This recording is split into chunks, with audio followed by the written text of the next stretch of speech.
So today we're going to look at operations with radicals, right? Operations are addition, subtraction, multiplication, and division. If we were really to look at all the rules with operations with radicals, this would be like a 2-week unit in and of itself. So we are going to look at a very, very, very teeny tiny small piece of operations with radicals, and that's it. Okay, because the reality is that operations with radicals are not a standard, but we do need to have a very small understanding of them so that we know what to do and what not to do is the more important piece when we're working with quadratics here come next week. Okay. Good news, we said yesterday that radicals have the exact same properties as exponents. So since we already know how to deal with exponents, we're just going to carry those exact same properties over into radicals. Okay, so we said last trimester, this piece you don't need to write down in your notes, we said last trimester if we had something like 4 square root 2, not 4 square root 2, gosh, my brain is, 4x squared plus 3x squared. What is 4x squared plus 3x squared? 7x squared, because the label stays the same.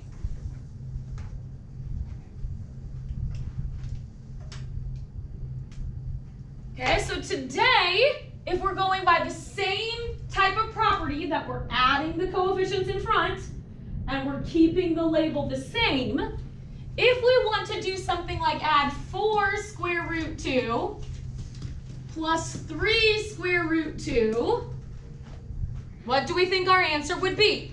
7 square root 2. 7 square root 2, because we add the numbers in front and we keep the label the same.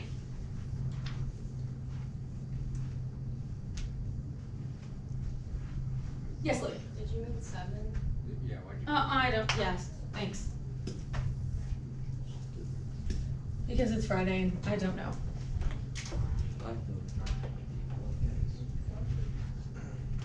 Now we still have the same idea with like if we don't see a coefficient, it's a 1, right? So if we had something like 6 square root 5 minus square root 5,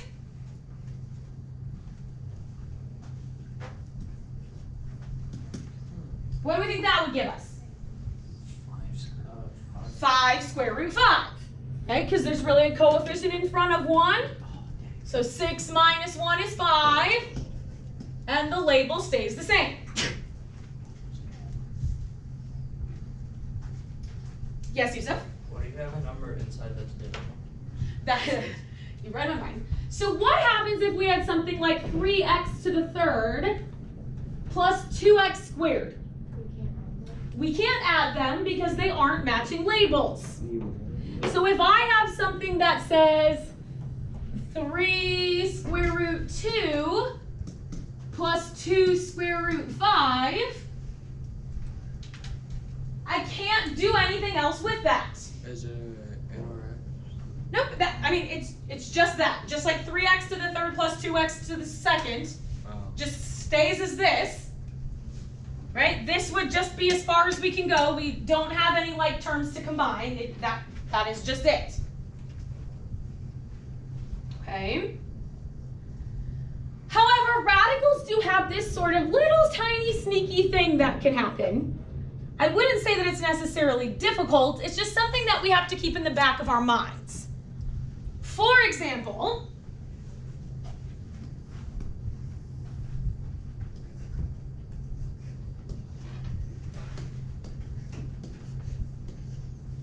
if we want to do something like 2 square root 8 plus 5 square root 2.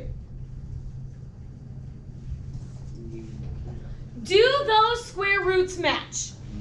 No. And so by the statement that I just said, we would then say that we can't add these. However, there's a small dilemma. We can only decide that we can't add them if both of the square roots are in their simplest form. How do we know if a square root is in its simplest form? We take your calculator. Nope, you have to prime factor and check. Okay, so I recognize a lot of square roots that are in their simplest form because I have done this a lot. That eight's There is no simple answer for students who are just starting this other than you just have to prime factor and see if you find any pairs. Okay, so if we prime factor 8, what does 8 split into? 2 and 4. What does 4 split into? 2 and 2. So 8 prime factors into 2 times 2 times 2. And then Does that have any pairs? Yes. Yes. Okay, so we do have pairs, which means it can be simplified. Where does the circled stuff go? on the outside. On the outside. Where does the non-circled stuff go? Inside. On the inside. Okay, so the square root of 8 simplifies to 2 square root 2. But that was not the original problem, right? The original problem was 2 square root 8. So we still have to account for this 2. Right? Things in the same location get multiplied together. So it'd be So what is 2 times 2? 4. 4.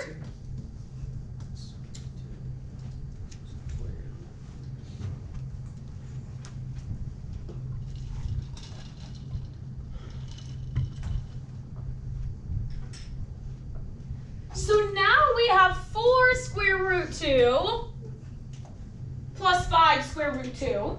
Now you can do it and get matched. Now they have matching labels.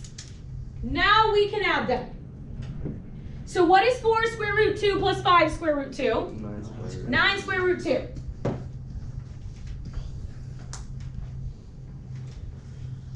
When you take your quiz on Tuesday, you will either see addition and subtraction that looks just like this, where you just need to know that when they match, you add the numbers in front and you keep the label the same, or something that is a very simple simplification. Okay, we're going to do an activity on Monday where I force you to do a lot more simplification and the numbers get a little bit larger. Those will not be on your quiz on Tuesday. Okay? Are we okay on this one? Right, that's addition and subtraction. If you can simplify, I mean, it's an added step. It's not necessarily hard. We okay there? Addition and subtraction, right, go hand in hand. We had a subtraction one, no problem there. We are not going to touch division at all. Division is a 3-day topic alone. We're not touching division. We are only going to look at very basic multiplication.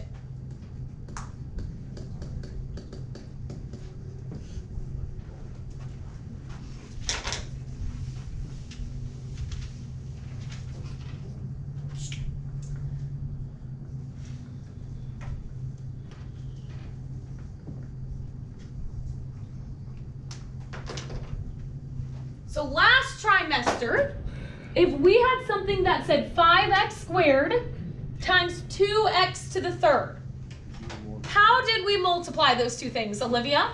We would multiply the coefficients and add the exponents. Okay, so we took 5 times 2, which gave us 10. Now, right, we really were still multiplying, I'm putting words in here. We really were still multiplying these two things. It just meant that when we multiplied them, we also added the exponents, right? But we multiplied these two things together, and then we multiplied these two things together. The rule just said to add exponents to multiply them, right? Okay, so same thing with multiplications with radicals, because exponents and square roots are the same thing. So how about if we have 5 square root 2 times 2 square root 3? Then it's 10 square root 5. Do we have any exponents up here? No. No. Okay, so there's not an exponent for us to add. So we can't be thinking about, oh, well, if there's an exponent, I add. Instead, what we're thinking about is that the like terms, the like pieces, get multiplied together individually. So the outside stuff, the coefficients, get multiplied together and give us 10. The inside stuff get multiplied together and give us 6, right? Those aren't exponents, so we're multiplying them like normal. And so our answer is 10 square root 6.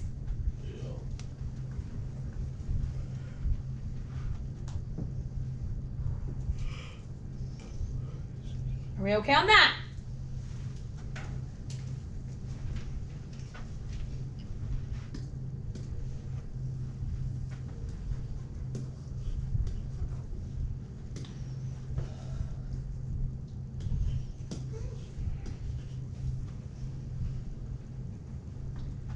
Okay, so we multiply these two things. 3 square root 7 times 2 square root 8 gives us what? 6 square root 56. 7 and 8, the dreaded multiplication problem that everyone hates. I don't know why, it's the one my students never know. 7 times 7, no problem. 7 times 9, no problem. 7 times 8. Okay, so you're taking a test, multiple choice. You multiply these, you get 6 square root 56. Sweet, you think you're doing great. You check the multiple choice, you don't see this as an answer. Prime factor. We need to make sure that it's simplified because we always want our answers to be in its simplest form. So we need to prime factor 56. 7 or 8. Right. So class, if you can't think of something here, you just multiply two numbers to get it. 4. So that's the 2 you can split it into. 2 and 4 and then 2 and 2. So let's see, 2, 2, 2, 7. What do we have a pair of? 2's. 2's. So the 2 comes outside. What do we do with the 2 and 7 on the inside? Multiply them. Yeah. If you prime factor 14, 14 just splits into 2 and 7, so there's no more pairs. You have to take the initial. Right, the 6 was already outside, so the 6 needs to stay outside as part of the answer. And so we'll get 12 square root 14. Multiply those, because they were left over in my prime factorization. Wait, so you got 7, 2, and then 3, 7 and 3 2's? Uh-huh, Okay, and then there's one pair, uh-huh. so that gives you 4. You count it one time, right? 2 shoes, 1 pair. Alright, and then 2 times 7 is 14. Mm-hmm. So this would have an answer of 12 square root 14.